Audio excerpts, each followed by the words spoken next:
Libra as well as cryptocurrencies, and that could be construed. You know what? Stephen Mnuchin is approaching the podium. Let's go to him right now.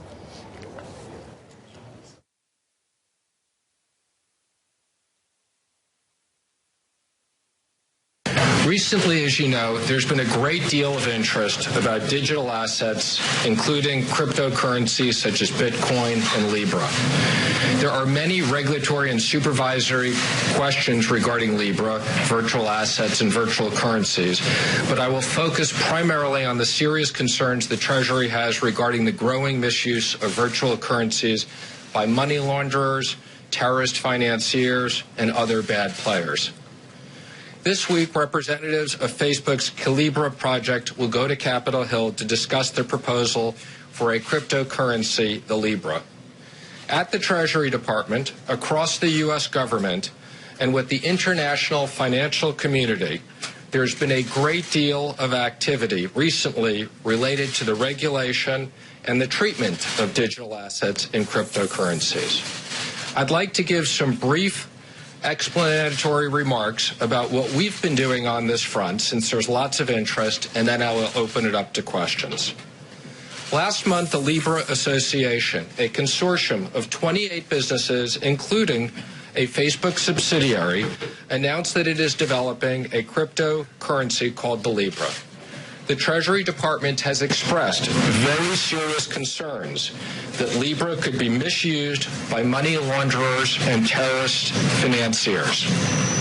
Cryptocurrencies such as Bitcoin have been exploited to support billions of dollars of illicit activity like cybercrime, tax evasion, extortion, ransomware, illicit drugs, human trafficking. Many players have attempted to use cryptocurrencies to fund their malign behavior. This is indeed a national security issue. The United States has been at the forefront of regulating entities that provide cryptocurrency. We will not allow digital asset service providers to operate in the shadows and will not tolerate the use of the cryptocurrencies in support of illicit activities. Treasury has been very clear to Facebook, Bitcoin users, and other providers of digital financial services that they must implement the same anti-money laundering and countering financing of terrorism, known as AML-CFT, safeguards as traditional financial institutions. Money transmitters of cryptocurrency must comply with the relevant Bank Secrecy Act obligations known as BS. Many people are not familiar with FinCEN. It is a bureau of the U.S. Department of Treasury. FinCEN's mission is to safeguard the financial system from illicit use, combat money laundering, and promote national security through the dissemination of financial intelligence. Last year alone, it collected over 20 million BSA reports and has collected over 300 million in the last 11 years. FinCEN implements the Bank Secrecy Act's regulation and has federal regulatory, supervisory, and enforcement authority over money service businesses and banks. The rules governing money service providers apply to physical and electronic transactions alike. As money service businesses, cryptocurrency money transmitters are subject to compliance examinations just like every other U.S. bank. To be clear, FinCEN will hold any entity that transacts in Bitcoin, Libra, or any other cryptocurrency to its highest standards. I also recently established the Financial Stability Oversight Council's Working Group on Digital Assets. This FSOC group enables U.S. financial regulators, such as FinCEN, the Fed, OCC, CFTC, CFPB, SEC, and other key stakeholders to work together to combat risks posed by cryptocurrencies. As the President has said, Bitcoin is highly volatile and based on thin air. We are concerned about the speculative nature of Bitcoin and will make sure that the U.S. financial system is protected from fraud. Given the international nature of cryptocurrencies, we are also going to great lengths to ensure that effective regulation does not stop here at the U.S. border. Last month, led by the United States, the Financial Action Task Force, known as FATF, the global standard setter for AML-CFT, adopted comprehensive measures on how countries must regulate and supervise activities and providers in this space. This was a major step towards harmonizing international regulations concerning cryptocurrencies. We have also had extensive work at the G20, and I will be addressing this again this week at the G7 finance ministers in France.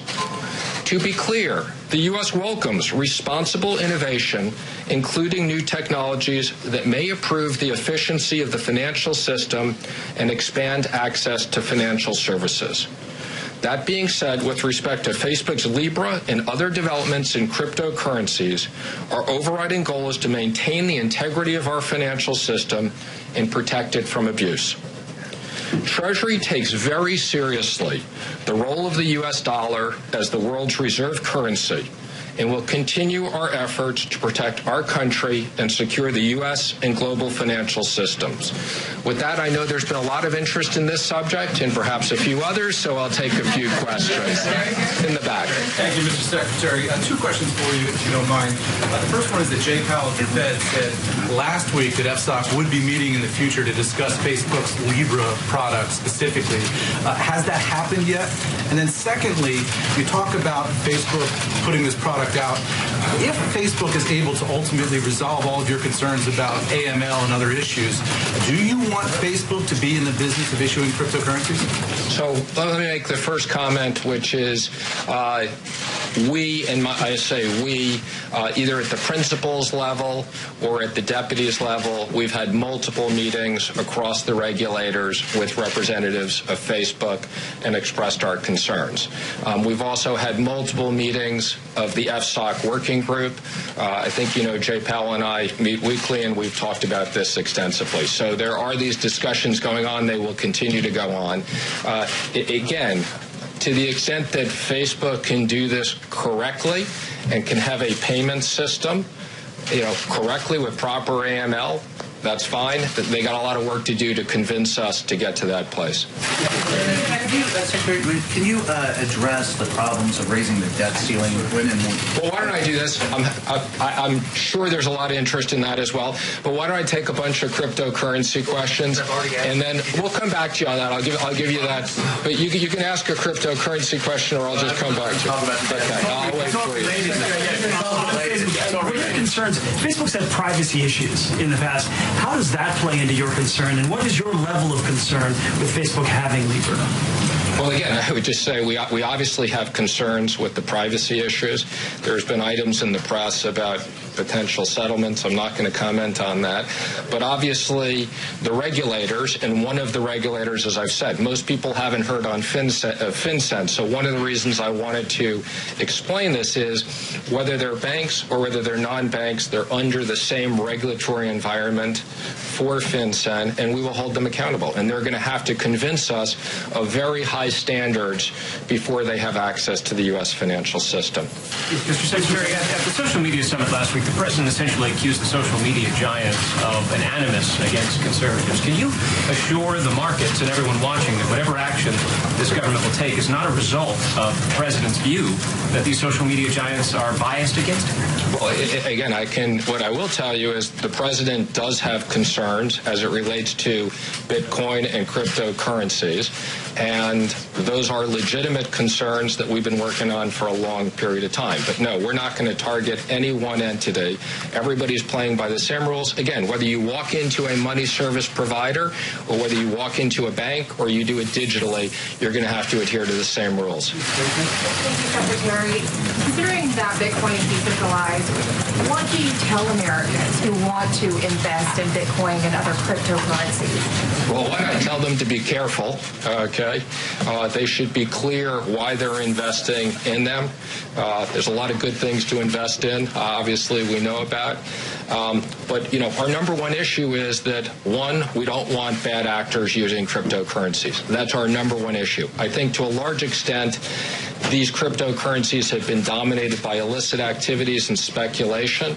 We'll make sure that the general public and investors understand what they're investing in, and whether it's the SEC or other regulators, there's proper disclosures. You said that you're comfortable with Facebook launching the currency if they do it in the right way. I didn't say I was comfortable with them launching a currency. If they launch it in the appropriate and in a safe way in terms of... But I'm not comfortable today. So let me just be careful. As I've said, they and others have a lot of work to do before they get us comfortable. Do you have a sense of the timeline there? Is Facebook being candid with the administration about it? How many years it would take? I think they're being very candid with the administration and where they are. I'm not going to publicly speculate how long I think it will take them to get to the point where we're comfortable with it, but they are a long way away from. And again, part of it, there's been a lot of public interest in this. That's why I wanted to give the public the assurance, but that before they or anyone else does this, that we're going to make sure the financial system is protected. And as I said, there's a lot of illicit activity that will be shutting down for people who are using cryptocurrencies for bad purposes. Thank you, Mr. Secretary. Can you give a sense about how those discussions are going with your counterparts from other G20 countries on this particular issue? I would say there's enormous agreement on this. As I said, I was in Orlando, I think it was 2 weeks ago. The U.S. just finished the presidency of FATF. I gave the keynote address there. That was adopted. I mean, that is the largest organization, much bigger than the G20, and is kind of the gold standard of AML. And those rules were adapted. And at the G20 and the G7, we have absolute general agreement that in the U.S., if you deal with the U.S. financial system, you have to adhere to the same rules. And that's something that the rest of the G20 is very focused on. Thank you, sir. You said you'd take questions on a number of subjects, so I'll ask on that. I said I was first going to finish. I'm first going to finish the cryptocurrencies. We'll spend any finish. We'll come back to it. So you said that Treasury is concerned about bad actors using cryptocurrencies such as Bitcoin, which has become very popular among white nationalist groups. What sort of actions is Treasury taking to stop these bad actors from using these decentralized cryptocurrencies? And I have a follow-up, sir. Okay, well, I'm not, as it relates to any specific group, I'm not going to comment on any specific group. But what I would tell you is that FinCEN has multiple investigations going on. There have been enforcement actions. There will be more enforcement actions. We're going to beef up our resources for regulatory oversight. This is something we're absolutely focused on and on top of. And while you have me ask a follow-up, other questions? We're going to try to give everybody one question. Mr. Thank Secretary, you. what specifically, language-wise, are you looking for out of the G7 finance ministers meeting on it? And are you confident that you'll get a statement that has some teeth? I'd say, again, my understanding is that, there'll be a chairman's report. There won't necessarily be a communique in general, but I leave that to the French. I will say we have working groups at the G7 and G20. This has been in the G20 notifications. I think, we got a lot of interest in the digital tax. We're focusing on the international tax issue, but this will definitely be high on our discussion issue. Yeah, Secretary, back in March, Treasury imposed restrictions or sanctions on the Venezuelan cryptocurrency, the petro, and our understanding is that the Venezuelan regime is still trying to keep it afloat. Can you give us an update on the results that you've gotten from those restrictions and whether or not you have any knowledge that the Venezuelan regiment is trying to keep it afloat? I'm not aware of anybody who's really using that or it's taken off or had any success whatsoever. So the restrictions worked? Absolutely. Mr. Secretary, aren't you afraid of painting everybody with the same brush? You have some of the crypto guards have been going to CFTC, they've been going with the IMF and Lagarde and the ECB and every regulator getting this done in the rules, and Libra sort of comes up. So you're sort of putting everybody in painting the same brush for all the... No, I don't think we're doing that at all. Matter of fact, as I said, one of the reasons why I wanted to speak about this is there's been lots of activity that's been going on for the last year on this, and whether it's Congress or other areas of the press, because of Libra, it's caught a lot of attention, and people weren't aware of all the work that's been going on. So that's the purpose. So can we go? Let me know when you're ready for that, Mark. Can I cross over to Okay. Any more crypto before we move on to? Yes.